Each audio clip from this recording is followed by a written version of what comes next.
हम आज की क्लास में भाग विधि से हम वर्गमूल ज्ञात करना सीखेंगे। वर्गमूल ज्ञात करना सीखेंगे। तो देखिए क्या है वर्गमूल। तो सबसे पहले वर्ग हमको आना चाहिए कि वर्ग क्या होता है और वर्ग कैसे निकाला जाता है।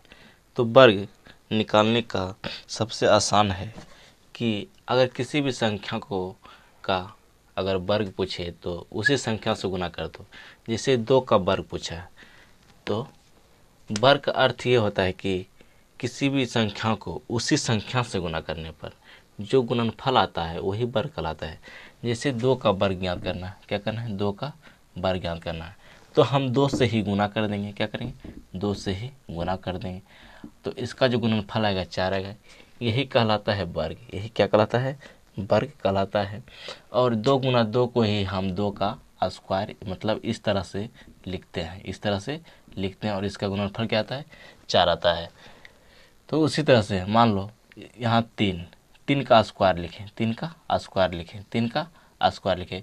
3 का स्क्वायर का अर्थ ये है कि 3 गुना 3 है, 3 गुना 3 है। 3 गुना 3 को ही 3 का स्क्वायर लिख के 3 का स्क्वायर, ये होता है स्क्वायर। क्या होता है स्क्वायर या तो वर्ग, इसी को बोलते हैं स्क्वायर या तो वर्ग। 3 का स्क्वायर का अर्थ है कि 3 गुना 3 लिखा हुआ है और इसका गुणनफल जो आया है 9 आया है। तो 3 का स्क्वायर यानी जो 3 का स्क्वायर यानी 3 का जो वर्ग होता है वो कितना होता है 9। यानी 3 का वर्ग जो निकाल रहे हैं 3 को क्या 3 को 2 बार गुना किए, 3 को 3 से ही गुना किए, 3 को 3 से ही। कहने का अर्थ है कि अगर 3 का स्क्वायर निकाल रहे हैं तो 3 से ही क्या करेंगे गुना कर देंगे और जो उसका गुणनफल आएगा वही वर्ग कहलाएगा, वही वर्ग कहलाएगा।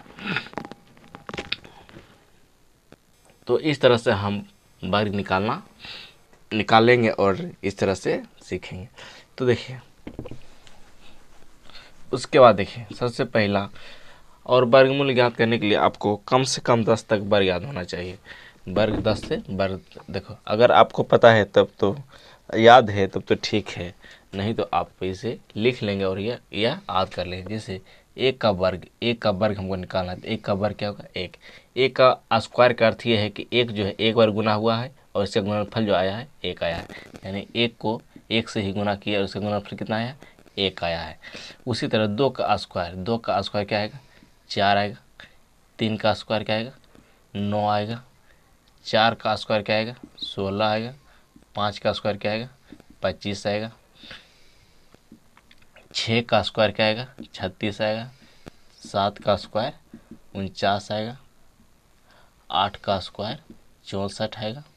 9 ये 4 है, 9 का स्क्वायर 81 आएगा और 10 का स्क्वायर 100 आएगा। ठीक है, ये देखिए ये तो हमको याद था इसलिए लिख दी। अगर आपको आप देखिए जैसे 5 का स्क्वायर पूछे तब 5 का जो है 5 से ही गुना करेंगे। 5 का स्क्वायर का अर्थ क्या है कि उसी संख्या से क्या है गुना किया गया है और उसका जो गुणनफल रहता है वही स्क्वायर कहलाता है। तो आप क्या करेंगे इस तरह से आप याद कर लेंगे, इस तरह से आप याद कर लेंगे या तो कहीं पे आप लिख लीजिएगा। देखिए ये क्या है अंत का प्रक्रिया है।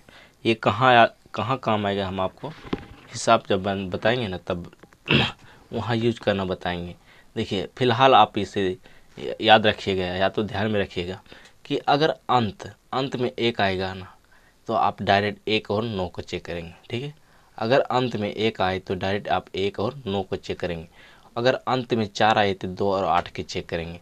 अगर अंत में 6 आए तो 4 और 6 को चेक करेंगे। अगर अंत में 9 आए तो 3 और 7 को चेक करेंगे। अगर अंत में 5 आए तो 5 को चेक करेंगे। ये चेक कैसे करते हैं आपको जब आगे बताएंगे, हिसाब जब बताएंगे तो उसमें आपको समझ आएगा। फिलहाल आप इसे कहीं पे लिख ले या आप इसे स्क्रीनशॉट मार ले या इसे आप देखें। तो देखिए ये 34 क्या है 81, 34 क्या है 81 है, 81 है और इसका क्या करना है हमको वर्गमूल ज्ञात करना है। क्या करना है वर्गमूल ज्ञात करना है, वो भी भाग विधि से, वो भी भाग विधि से। भाग विधि है ना तो सबसे पहले क्या करेंगे भाग का क्या करेंगे चिन्ह लगाएंगे भाग। ठीक है भाग उसके बाद दूसरा काम ये है कि आप जो भी संख्या का वर्गमूल ज्ञात करना उसको पीछे से 2-2 का क्या करेंगे जोड़ा बना लेंगे। क्या करेंगे जोड़ा बना लेंगे और जोड़ा में जो आए उसी को क्या करेंगे, भाग लेंगे। ऐसा नहीं है कि जोड़ा जो है हमेशा 2 ही में आएगा, कभी कभी जोड़ा अकेला भी आता है। जोड़ा क्या, अकेला अगर कोई बच जाए तो सबसे पहले उसमें भाग देना पड़ता है। तो कहने का मतलब यहाँ क्या है, जोड़ा संख्या है तो क्या करेंगे, जोड़ा में भाग देंगे। और भाग जो देंगे क्या देंगे, वर्ग से भाग देंगे, वर्ग से भाग देंगे। तो सबसे पहले देखिए किसका वर्ग करेंगे कि 34 से क्या कम आए या तो 34 के बराबर आए।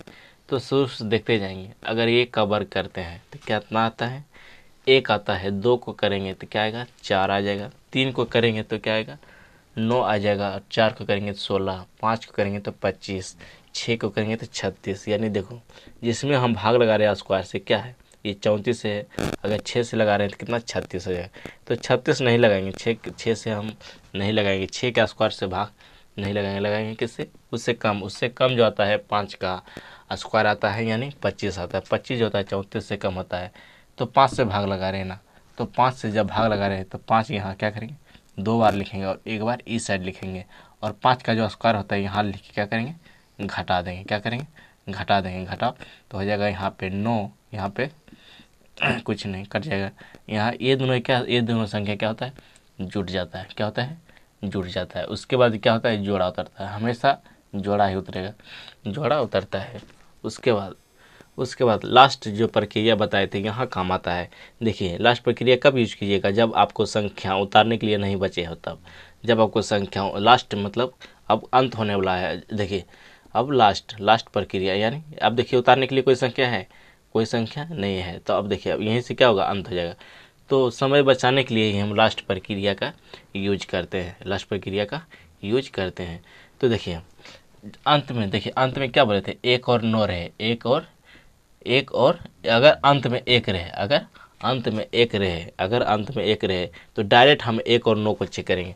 तो आइए सबसे पहले 1 को चेक करते हैं। 1 को चेक करने के लिए सबसे पहले यहाँ क्या करेंगे, 1 से क्या कर देंगे, गुना कर देंगे। देखिए कितना, 101 आया। हमको लाना कितना है, 981। 1 से तो नहीं हुआ, उसके बाद डायरेक्ट क्या करेंगे, 1 और 9 से ना, उसके बाद क्या करेंगे, 9 से डायरेक्ट चेक करेंगे। क्या करेंगे, 9 से क्या करेंगे, गुना कर देंगे। 9 नमा क्या हो जाएगा, 9 नमा 81 होगा।